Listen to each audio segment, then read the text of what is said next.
The handicrafts of Isfahan illustrate some of the finest Persian art and are very much sought after. The Isfahani artists ought to take credit for that because it's their centuries of experience in mastering Persian craftsmanship that's made Isfahan's handicrafts so popular around the world.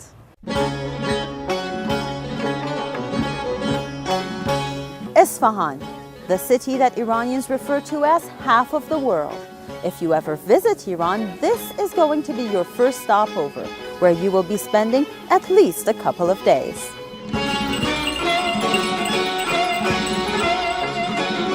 This is the place where the famous Iranologist Arthur Pope spent years to complete his surveys, specifically studying Persian art, listing over 190 crafts only in Isfahan. The United Nations Educational, Scientific and Cultural Organization has recently named Isfahan as a creative city in terms of crafts and folk art. It's no wonder Iranians call it half of the world. نکته مهم که در اصفهان می‌بینیم و شاهد اون هستیم اینه که مثل خیلی از کشورهای جهان یا حتی شهرهای خود کشورمون به هنر به چشم یک امر فانتزی نگاه نمی‌کنن. یک کار تفننی نیست. شما وقتی که توی بازار ما برید به نظر من شما آدمای کاسب رو نمی‌بینید. یه سری عاشق می‌بینید، کسی که ماه‌ها روی یک بشقاب کار می‌کنه برای یک مبلغ بسیار ناچیزی.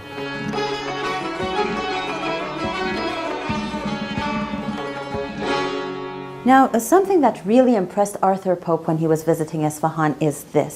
It's called Minakari, and we're going to find out more about it.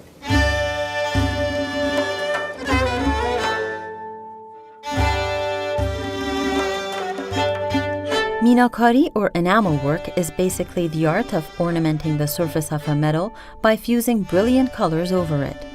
The paintings or patterns are traditional designs depending on the taste and preferences of the artist. Gold has been used traditionally, but these days silver and copper are more common. این هنر با توجه به اینکه پوپ آمریکایی در کتابی که در این خصوص نوشته برمیگرده به 1400 الی 1500 سال قبل از میلاد مسیح و پوپ معتقد است که این هنر متعلق به ایرانیا بوده. Minakari is all about precision, but the process is not too complicated. First, a metal object made of copper, silver, or brass is covered with a white glaze and heated at 750 degrees Celsius to create the base. Now here's where the craftsman's creativity comes in. When he's done, the enamel plates are sent back to the furnace.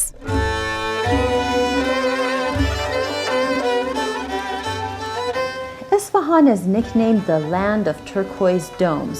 However, after coming to this small shop in the middle of the traditional bazaar, I think that it should be nicknamed the land of turquoise dishes.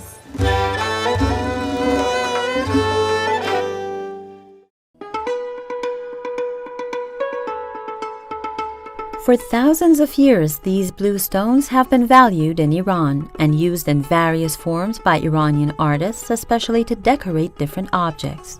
But today, it is these turquoise inlaid dishes that are catching the eyes of tourists who are looking for something extraordinary to take home as a souvenir. حالا فیروز کوبی هم یه سری فوتوفنایی داره که هم خب فوتوفناشو نمیدونن. ما الان 20 مدل سنگ کار کردم که خب اکثری بچه‌ها یه مدلشو میدونن، دو مدلشو میدونن. یه مدل فیروز کوبی ما داریم که الان من نمونه‌اشو دارم مال 400 سال پیشه. اما سنگ تراش می‌خورده به صورت گوله گوله رو کار کوبیده می‌شده. این سبک حدود 80 ساله. As you walk through the long corridors of the traditional bazaar, the omnipresent sound of pecking on metal will without a doubt lead you to one of these small shops where you can find works of qalamzani, or Persian-style metal engraving, a unique art that Isfahan is famous for. 8000 سال پیش تقریبا اولین فلز کشف که مس و بعد آلیاژ های دیگه به دست اومد. یه آلیاژی که بایستی به دست اومده باشه که یکم سخت تر باشه که بتونن توسط اون روی فلز مس به اصطلاح حک بکنن و تقریبا آخرین آثاری که به دست اومده 5500 سال پیش. Qalamzani is used to decorate copper plates, trays, vases, and of course silverware. The painstaking process of creating each and every piece involves craftsmanship, skill, talent, and patience. The craftsman uses numerous tools to emboss and engrave the most detailed and complex of designs. This may include plants and flowers and animals, and people hunting or playing a polo game, reminiscent of the polo matches that used to be played right here in Isfahan.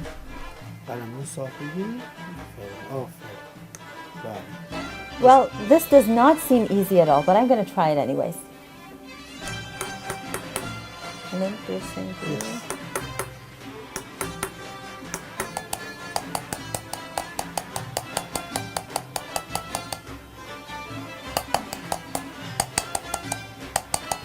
سابقا آقایون توی این رشته بودن و کسب درآمد میکردن. بعدش خانوما این رشته رو ادامه دادن و منم خودم یکی از اولین کارآموزای استاد هستم.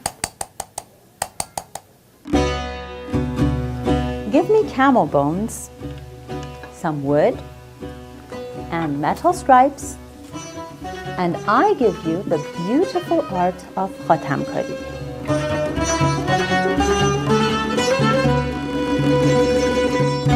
Khatam is Iran's most exquisite wooden handicraft. It is actually the Persian version of marquetry, which includes micro inlays made of wood, metal, and bones. Each cubic centimeter of khatam is made up of nearly 250 different pieces. The quality of khatam is determined by the finesse and symmetry of the patterns, which is highly dependent on the skill and expertise of the craftsman.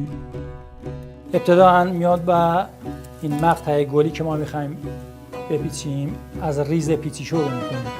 همین کار رو ادامه میدن تا اون گلی که مد نظرشون است شکل بگیره. از اینکه گل خاتم شکل گرفت میام اینا رو باز مثلا 9 تا از اینا کنار هم قرار میدیم. ما اینا رو به وسیله ارای مخصوص برش عرض میدیم. این خاتم الان آماده برای نصب کردن برای زیر ساخت. زیر ساختمون باید چوب باشه.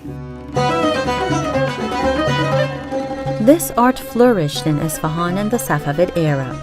Khatam was initially used to adorn mosques and holy places, doors and furniture, but today it is mostly applied on mirror frames, Quran boxes, vases, and even pens and pen boxes.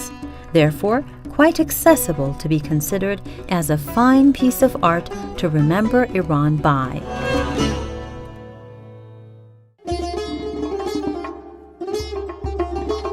Probably one of the most interesting objects that is usually decorated with khatamkari is qalamdan, which literally means pen box. I'm specifically emphasizing on it because these small wooden boxes were once commonly used by calligraphers, writers, and of course students before modern stationery was introduced. Basically, the pen box itself is considered a valuable heritage, closely linked to Iranian culture. There was a time when artisans specialized in making the perfect pen boxes. Today, with the same traditional design, it is still among the most sought-after items in the traditional bazaar. قلمدون از تمام خاتم هست. قلمدونی که روش با مینیاتور، نگارگری، گل و مرغ و شکار، سوار، تصهیب یا اسلیمی اینا تزیین شده. این مدلش هم هست. حالا جنساش از جنس مینا هست که مینا خیلی کمه، بیشتریش خاتمه، یعنی زیر ساخت چوب داره و روش هم خاتم کار شده. دیگه جنس دیگه که هست پاپیه ماشه هست و چوبیه خیلی ساده هم هست که خود خوشنویسا استفاده میکنن. حالا قلمدون میتونه درش از رو باز بشه، میتونه کشویی باشه، دیگه مدل‌های مختلف داره.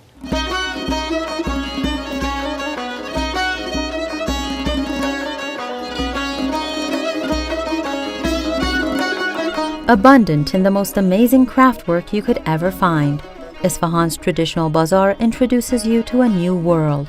With over 18,000 craftsmen, the city produces 196 different kinds of handicraft. It seems that the saying, Isfahan is half of the world, is not so boastful after all, but rather quite a well-deserved description. Well, obviously obviously the time that we had in this report is not enough to tell you everything about a city that is nicknamed half of the world, but at least I found something that I'm taking back as a souvenir. Gisumisha Ahmadi for Iran.